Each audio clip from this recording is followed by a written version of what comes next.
Kalau saja PKS kursinya bisa seperti PDI, Pak, suaranya berbeda. Debat PKS dan PDIP soal Rizik. Alarm buat kita kalau PKS berkuasa. Ditulis oleh X Hardi. Rapat dengar antara Komisi 3 DPR RI dengan Forum Ulama Habaib yang tergabung dalam Ahli Sunnah wal Jamaah terus mendapat sorotan tajam. Banyakan sinis dan mengkritik. Asalnya, mereka datang untuk satu tujuan, yaitu membela Rizik. Banyak yang kritik mereka ini hanya para pendukung yang berlabel ulama. Ada satu hal menarik lainnya dari momen tersebut, yaitu terjadi perdebatan antara PDIP dengan PKS. Perdebatan tersebut terkait dengan pembelaan terhadap Rizik yang jadi materi utama rapat.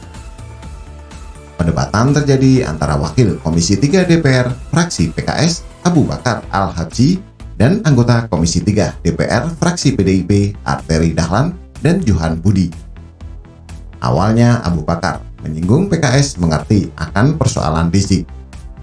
Abu Bakar menyebut meski mengerti PKS tidak memiliki suara lebih banyak, ia lantas menyinggung PDIP yang memiliki suara lebih banyak dari PKS.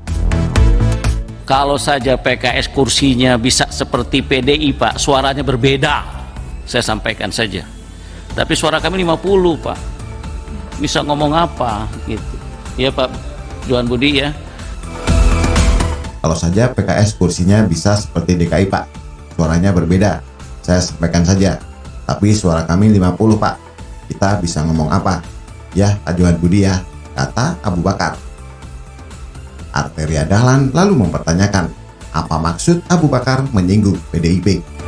Ya. Sebentar ini Pak Ketua, ini kalau PKS suaranya lebih besar dari PDI Perjuangan, Iya. katanya bisa membuat sesuatunya beda seperti yang sekarang. Oh iya, pasti. Gitu. Jadi kita bisa. Maksudnya apa ya?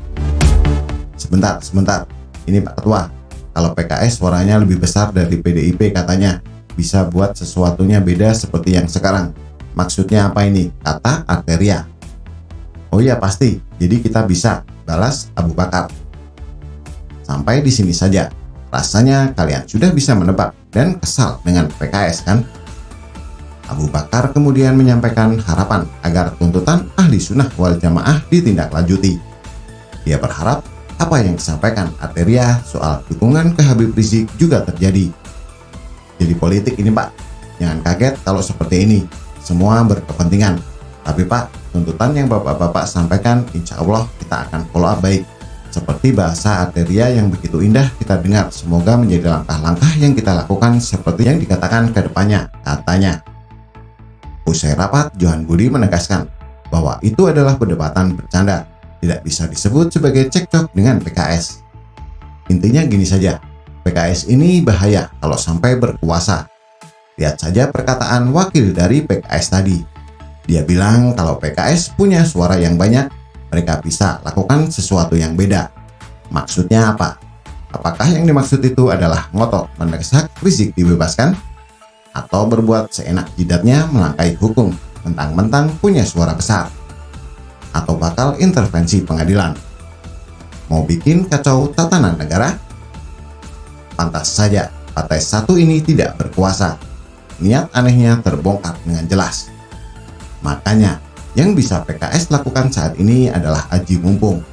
Tidak peduli benar atau salah. Yang penting, mereka bisa mendapat tambahan suara jika bisa mendukung, apalagi memenangkan tuntutan tersebut. Menggelikan. Semakin ketahuan topeng aslinya PKS. Kalau dapat suara besar dan berkuasa, bisa kacau negara ini karena suka berbuat seenaknya. Secara tidak langsung, PKS condong mendukung Rizik. Ya iyalah, nggak usah heran. Saat FPI dibubarkan, PKS salah satu yang menolak. Wajar kalau mereka ini mendukung Rizik. Mengerikan memang. Partai yang munafik dengan pola pikir melenceng, tapi bisa masuk ke parlemen. Mengerikan. Semoga saja partai satu ini makin menciut. Bahkan jadi partai buruk aja nggak pantas deh.